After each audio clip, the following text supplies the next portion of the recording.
All right, resonance structures occur when you can put a double bond in more than one equivalent location. They typically occur when you have, let's say, multiple carbons attached to each other, or you have multiple oxygens on a central atom and you have a double bond on one of them. So when you're drawing a Lewis structure that has resonance, what you have to do is, like in this case, I could have put the double bond on this oxygen. You have to show both of those structures, and you have to put both structures in a bracket with a double bond in between them. So what you want to do is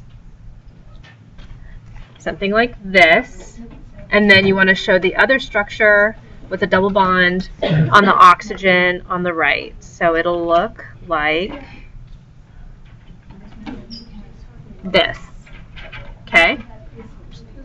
So when you have more than one possible Lewis structure, which typically occurs with a double bonded oxygen on a central atom that has multiple oxygens on it, or you've got maybe a molecule that has multiple carbons attached to each other, then you have to show all of those structures in a bracket with a double arrow in between them. Okay, and the true structure is actually an average of the Lewis structures that you drew. So let's take a look at student exercise number 6. I gave you NO3 -1. Okay, so we're going to draw all 3 Lewis structures. You've got nitrogen in the middle, oxygens on either side, and one either above or below the middle nitrogen. Connect them with single bonds. Nitrogen is in group 5A, oxygen is in group 6A. So you've got 5 valence electrons for nitrogen plus 3 oxygens in 6A, plus you have to add 1 because of the -1 charge on the NO3. So 5 plus 18 is 23, plus another one is 24. So you have 24 valence electrons total to work with. You drew in 6 when you drew your single bonds. So 24 minus 6 leaves me with 18. I'm going to put the remaining 18 on the oxygens in pairs, like this.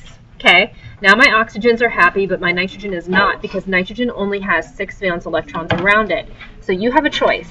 You can take one of these pairs and put them here to make a double bond, or one of these pairs and put it here to make a double bond, or one of these pairs and put it here. So since I can put a double bond in 3 different locations, you have to show me all 3. So I'm going to go ahead and draw all 3 structures.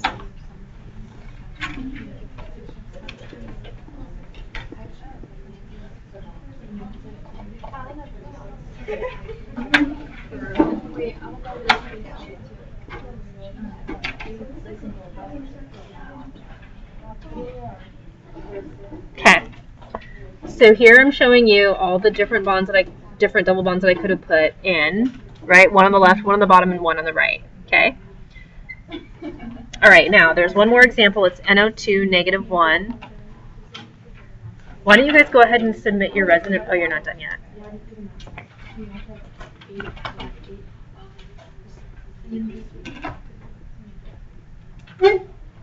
Okay, so NO2 -1 is going to have nitrogen in the middle with your oxygens on either side. Nitrogen is in group 5A, oxygen is in group 6A, so it's 5 plus 2 times 6 plus 1, because I have a -1 there and I have to add 1 extra valence electron. So I've got 5 plus 12, which is 17, plus another one, which is 18 valence electrons total. I used 4 when I drew in my single bonds. So 18 minus 4 is 14 valence electrons left. So we're going to put the remaining 14 valence electrons on the oxygens.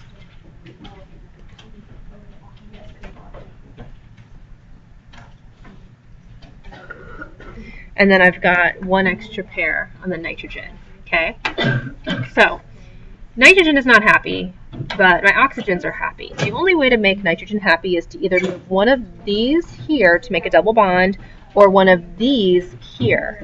So since I could put a double bond on the left or the right oxygen, you have to show both.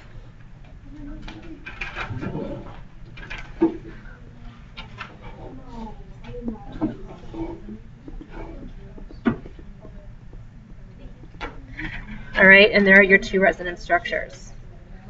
Okay. Okay.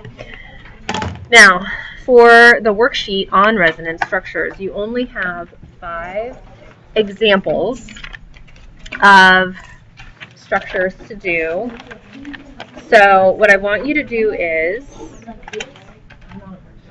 make sure you're putting all of the structures in a bracket, and if there's a charge, put the charge on the outside and put the double arrows in between. When you get to number 5, which is C6H6, that's benzene, okay? It's cyclical.